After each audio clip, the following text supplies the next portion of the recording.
sharpening. And I think especially for the people that are trying the ball and claw carving, you'll find that after you use the gouges for a while, they tend to dull, they get harder to push, the wood does some tearing, and so keeping those gouges sharp makes a big difference, and I think it directly impacts your ability to carve. So today I'm going to go ahead and show you how to sharpen a number of common carving tools, gouge, a V-tool, a little veiner, and I think when you see those three sharpening techniques, you'll be able to sharpen basically any carving tool. I'm also going to go over sharpening scrapers and the way I sharpen bench chisels. Keep in mind that these are just the techniques that I use. They work for me. There are certainly many ways to accomplish this, a lot of good information out there. And I think you need to be willing to adjust the technique depending on the equipment that you have, what you're comfortable with, and the results you're able to achieve. Certainly I wouldn't recommend that you go out and buy the equipment that I have to sharpen, because there's any number of ways to do it. Where there are alternatives available, economically, I will point that out.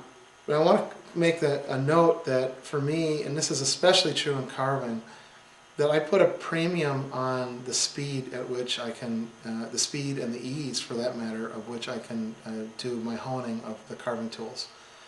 Certainly there's a minimum quality level that needs to be achieved so that your carving tool is sharp. But once you've achieved that quality level, then I certainly put a premium on speed. And so I've got some methods that work really rapidly for me, and they may not be everybody's preference, but they are mine. So let me go ahead and start with scrapers, and that's one of the easier ones to sharpen. And this will be very different, I suspect, than what most of you have read. So we'll start with a card scraper, and this particular scraper, it's got a little life left in it, but I run my hand across the edge and I barely feel a burr at all, just a little ridge there. And when I use the scraper, you can tell that pushing fairly hard, if I get it at the right angle, I get a little bit of sawdust, but it's literally just that, it's sawdust. It's not nice shavings like this. And so our goal here is to go ahead and roll or put a nice burr on here that gets good bite. And when I get good bite, I'll get good shavings. So a lot of the literature will suggest making three sides, kind of flattening three sides, and then taking like a screwdriver shaft or something and running it along the side to roll a burr. And that works. But I find just going to the grinder and grinding the burr to be the quickest, most efficient, and it works great. So I'll demonstrate that. So here I am at the grinder. This is an 8-inch slow-speed grinder. I'm guessing that this is probably a 100 or 80 grit wheel. I've got a real coarse wheel on the right side, and this is a little finer. But it's not the 120 grit or so that the pink wheels are. It's fairly coarse, and it works just fine. This is what was supplied with the grinder.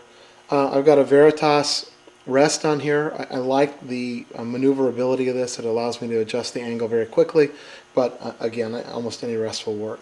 So I've set the rest so that it's basically, when I do the cutting, it's perpendicular to the surface that I'm grinding or cutting. So basically it's straight up and down on the edge. And so flip the grinder on.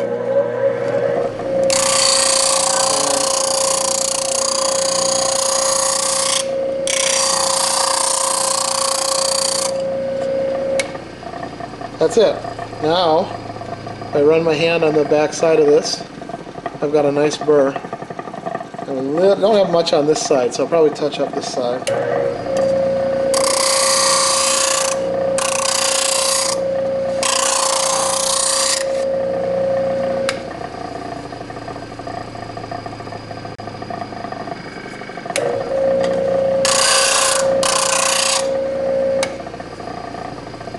That should do it.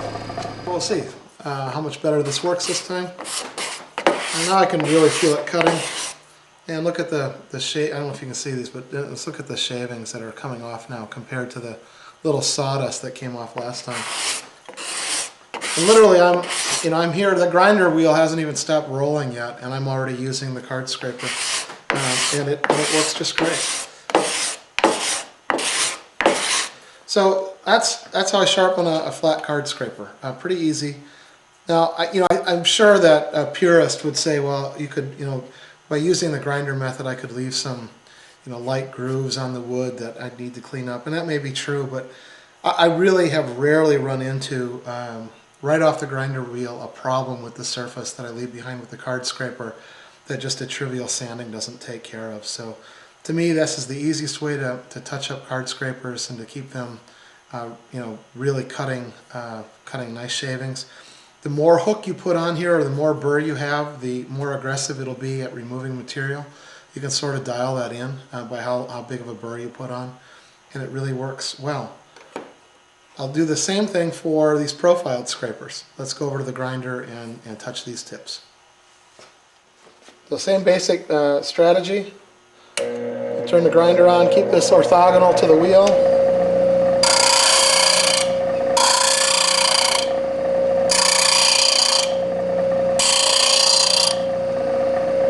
Got a nice burr, and that's all that's to it. My scraper is ready to go. So I have a little piece of molding left over from our curly maple spice box, and I can just try out this freshly sharpened scraper, but you get the idea that this is nice, nice shavings. Does a good job right off the grinder. So that's scrapers. Now the concave profiled scrapers, these guys, obviously I can't run on the wheel the way that I've just demonstrated. So in this particular case, I'll take a file. This is like a chainsaw blade file, and just clamp this in my vise and run the file. I'll spin it as I shove it. Basically, I'll run it normal or orthogonal to the card scraper, and I'll spin it like this, and just kind of trace it around the arc while I'm spinning the file, and that will create a hook or a burr on the backside, just like the grinder did on these guys. I've seen people take a Dremel tool, a little Dremel grinder, and grind this as well. I think that works. I haven't tried it. But as long as you're getting a hook on there, the hook removes material and it doesn't mar your surface that's left behind, it should work. So that's it for scrapers. It's that simple. One thing to note on legs, Queen Anne legs, just an old bandsaw blade or hacksaw blade works really well. You can sort of taper the top, sort of make a dome there, and just run this guy on the grinder, and then you can just grab a leg. It's just a leg that's laying around, and if you need to clean up your rasp marks, you literally can just run this scraper. There we go. That's the right side. Just run this scraper up the side like this, and it'll do a remarkable job cleaning up rasp marks, tool marks. So these little, these small scrapers, the hacksaw blades or these profiled scrapers, I find are just invaluable for cleaning up moldings and legs, and the card scrapers work really nice on flat surfaces. So that's how I handle scrapers.